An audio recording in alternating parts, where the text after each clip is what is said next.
விஜயோட பொலிட்டிக்கல் ராலிஸ் இனிமே எப்படி சார் இருக்கும்? சார், கரூர் விஷயத்துக்கு அப்புறம் விஜயனுடைய அரசியல் என்பது அவர் பயந்தாங்குள்ளின்னு சொல்லுவோம் தெரியுங்களா, அந்த மாதிரியான ஒரு கவர்டைஸ் அரசியல் உள்ள போய் விட்டார் என்று தான் நான் பார்க்கிறேன். இது எல்லாருக்கும் நிகழக்கூடியது. முதலில் அரசியல் நடக்கும்போது இந்த ஒரு 41 உயிர்கள் சேதம் என்பது நடக்கும்போது அது ஒரு பெரிய தாக்கத்தை உண்டு பண்ணும்.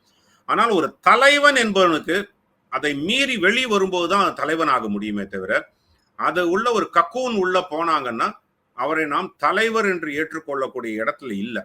கரூர் விஷயத்துல பெரிய இன்வெஸ்டிகேஷன் நடக்கிறது. சிபிஐ மூல இன்வெஸ்டிகேஷனுக்கு உச்சநீதிமன்றம் ஆர்டர் பண்ணி அதுக்கு ஒரு எஸ்ஐடி எல்லாம் போட்டிருக்காங்க. அதனால அதுல உண்மை வெளிவர வரைக்கும் நம்ம வெயிட் பண்ணுவோம் யார் மேல. ஆனா ஒரு வெளியில் இருந்து பார்த்த போது இதுல ஒரு திமுக கை இருந்திருக்குமா, செந்தில் பாலாஜி கை இருந்திருக்குமான்ற ஒரு அசம்ஷன் அதை யாரும் ஒதுக்கி தள்ள முடியாது. ஏன்னா அந்த வே தே ரியாக்டட். கள்ளக்குறிச்சி கள்ளசாராயத்துல நடந்த போது இல்லாத ஸ்பீடு கரூர்ல அந்த ஸ்பீடு இருந்தது. இந்த ஆம்புலன்ஸ் குறுக்க ஓட்டுறதுன்றது திமுக இது ஒன்றும் புதுசு கிடையாது. நான் 2021 தேர்தல் போதும் பார்த்திருக்கேன், 24 தேர்தல் போது நிறைய இடத்துல பார்த்திருக்கேன்.